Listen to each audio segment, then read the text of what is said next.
nervous. What's going on, John? Kenny and the Jets! Kenny! What? Benny? I thought it was Kenny and the Jets. Alright, can we hire a lyrics coordinator? Because I'm butchering all these old songs, that's why. Alright, how much time before the show? 5 seconds? Benny? I think it was Kenny. Shalom! Eliyokim Cohen, Jews News Briefs, May 24th, 2011, the 20th day of ER, live from Jews News World Headquarters. We have an awesome show today. TheProDoodler.com is sponsoring today's show. They're actually building our new website, veyoy.com, V-E-Y-O-Y.com. You can go check it out. The front page is already up. And guess who's back after his day off yesterday? Ralph the Puke Bag! Woo!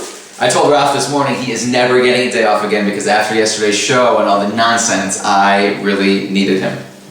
Thank you to everyone who's been posting this link. We actually have a big interview tonight with JewishReporter.com. They want to see what the world is going through our minds when we're making this show. So thank you for posting the links. Everyone keep doing it. If you just click the share button, everyone that's watching this, we can easily get our goal of 100,000 people to be watching per episode. So please help us out. I am begging you.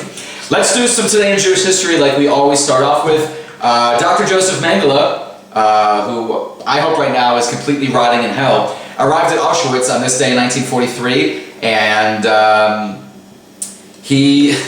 you can like barely even comprehend the level of pain that he put our fellow Jews through. He would conduct the most grotesque and gruesome experiments known to mankind, and he would personally inject Jews with phenol, gasoline, chloroform, and air. You have any idea the pain that our Jews went through at the hands of this monster? So if you're listening to the show, Dr. Joseph Mengele, I hope you are getting the just punishment that you deserve. Let's do a little new feature called Jewish Quote of the Day. It's better to have a Jewish state that is hated by the whole world than an Auschwitz that is loved by it. That comes from Rav Meir Kahana. I figured no better person to kick off our initial day of Jews quotes than him. Before we go to our main story, a little Torah tidbit from the day. If you read this week's Parsha, this week's Torah portion, you'll see that God tells Moses to align the Jews in a certain pattern around the Mishkan, the Israelites, according to tribe. There'll be 3 tribes in each direction. So Moses said to God, but they're not going to listen to me. You know, this tribe's going to be here, this tribe's going to be there. Same exact thing that we see today. And God said, no. They're going to actually accept this with joy because this is the exact way they were stationed around Jacob's coffin when they brought it up from Egypt to Israel. So the Torah is not just a Brothers Grimm fairy tale. There is levels and levels, you know, an infinite amount of levels of deepness that the Torah goes. So when you're watching a reality show, just take 5 minutes, even just during the commercials, to do something Jewish. There's a reason why you exist today. It's because you have levels and levels of observant descendants that you come from. So honor them by learning a little bit about why you're Jewish. Let's jump into the top story. I was actually going to do my Syrian document that I said I was going to do on today's show. I'm actually going to push that off until tomorrow because I think that this is one of the most revolting things that I've ever seen, and I want everyone's take on this. So watch this on YouTube and comment, and I will read this on tomorrow's show. Bezrat Hashem.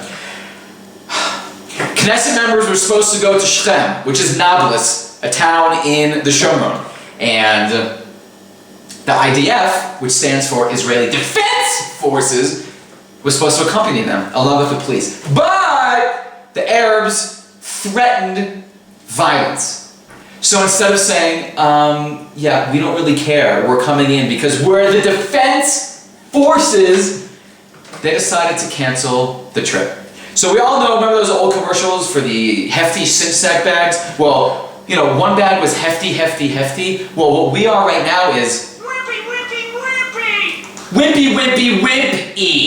You have any idea what this is like for our military, which is like the best in the world, to say to the world, no, but there's a threat of violence, so we're just going to give in. I mean, this is like...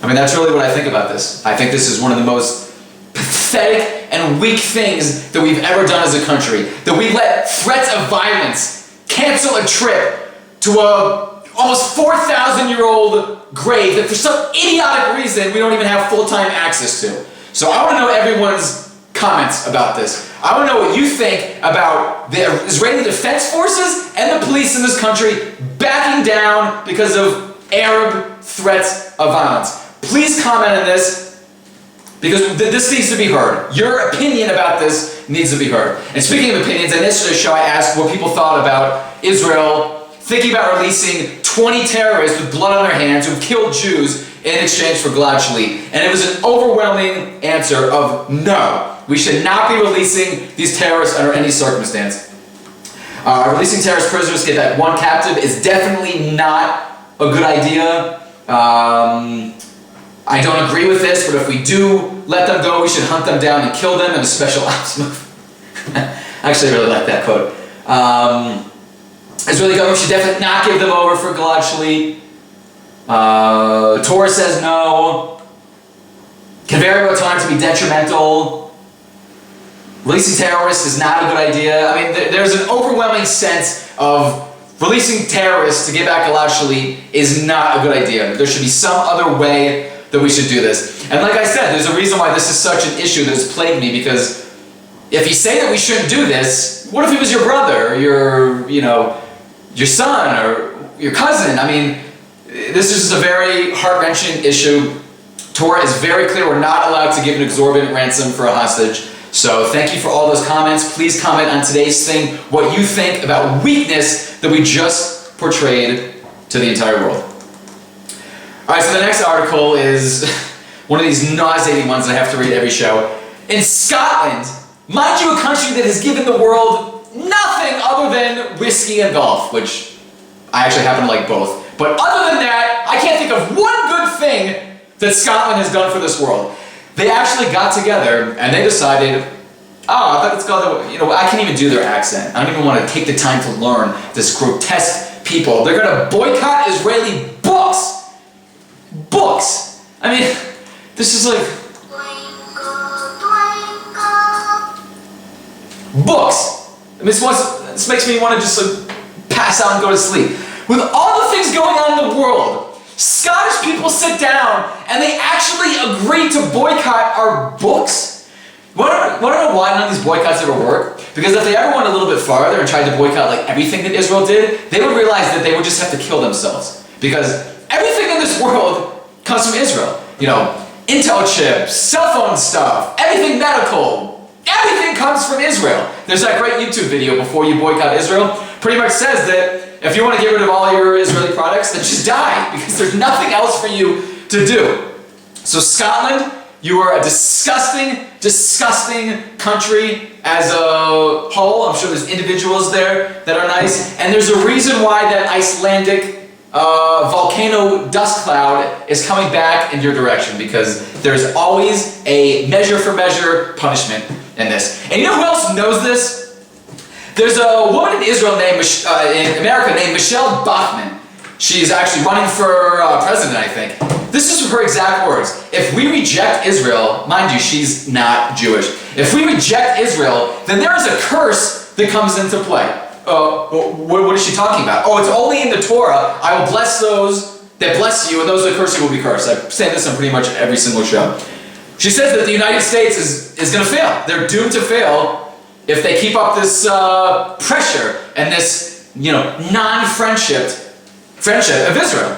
And why don't Gentiles understand this and Jews are just completely clueless? Don't you see the world empires that we've outlasted? I mean, don't you know that this blessing and this curse is true? That throughout Jewish history, every single time a nation has done something to us, they've either disappeared, weakened, been overrun, whatever.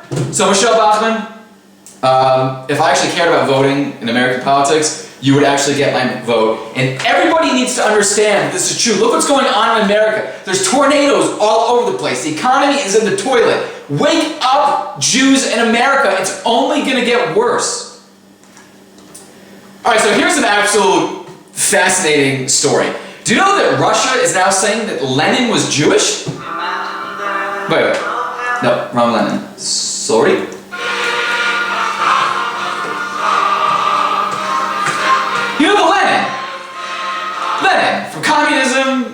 Bolsheviks, I didn't swear, I said Bolsheviks. Lenin actually had Jewish blood. He wasn't Jewish according to Jewish law, but his sister just said he came from a poor Jewish family. He was, according to his baptismal certificate, the son of Moses. His father apparently was a Ukrainian Jew that converted to Christianity to escape, some sort of pogrom that was there. This just goes to show that when Jewish blood is in someone and that blood goes horribly wrong, some of the most insane things in this world can happen, like liberalism, communism. Any ism in this world was most likely started by a Jew. So this is actually going to be in a museum in Russia that they're going to be displaying this. So, I don't know if the Russians really know Jewish law. They're just going to assume that he's actually Jewish. But this is going to be quite a shock to the Russian people. And you know what? Good, because they deserve it. Oh, sorry. Hello? Shalom, Ima. Joe became a doctor today? That's great. He's only been in med school for 3 decades. No, I don't want to be a doctor, Ima. Well, I didn't finish college. That's probably why. If you get me into med school, Ima, then I'll become a doctor. Why would I make a good doctor? I'll probably keep yanking the plug. Ima, if you can get me into med school, I promise you that I'll go. Okay? Good luck with just high school transcripts. Gotta go, bye. Oh, do I love me, Ima. She always calls to check up on me during my show. Okay, a lethal blast at an Iran refinery that Ahmadinejad was at, and again, he lives through. This is like, I don't know how many assassination attempts he's had now. Hitler, they almost tried to kill Hitler, I think 50 times, 51 times, 30, something like that. Ahmadinejad is apparently made of Teflon because he keeps escaping all these things. They're blaming the blast on technical problems, but I like to think that it was a little more sinister type, Assad type hit. We'll see. Okay, moving right along. Let's see what else is in the news. An Israeli Knesset member actually took a document to the Jordanian embassy in Israel and tried to hand it to them. He got in the embassy. They refused to take the document because this document said that 69 members of, representing 69 countries are actually declaring that Jordan is now the Palestinian state. So Jordan wanted absolutely no part of that, but Yashar Koech to Aryeh Eldad, who actually went there and handed them the document. That takes a lot of chutzpah, and we love that. Before we get to our last news story of the day, let's play a little Jew or not Jew. How about Winona Ryder? Is she Jewish? Everyone thinks she's Jewish. It'd be great if she was. I think she's a good actress. She was really insulted by Mel Gibson's anti-Jewish quotes, but unfortunately Winona Ryder is not Jewish. She only has a Jewish, I think, grandfather from the father's side. But anyway, it would have been nice, but unfortunately that is not the case. Winona Ryder is not Jewish, so stay tuned tomorrow for some more of Jew or not Jew. And finally, a Saudi Arabian woman was arrested for driving. What? Was she drunk? I mean, I was arrested for driving January 4th, 2008. I was driving alongside the road, I was high on cocaine, I didn't have my driver's license, and I spent some time in jail. And then I became an observant Jew. But she was just arrested for driving. Just driving! This is what's going on in the world, and the world doesn't care. They only care about Jews building kindergartens for their kids. Hope you enjoyed the show. Please watch every single day.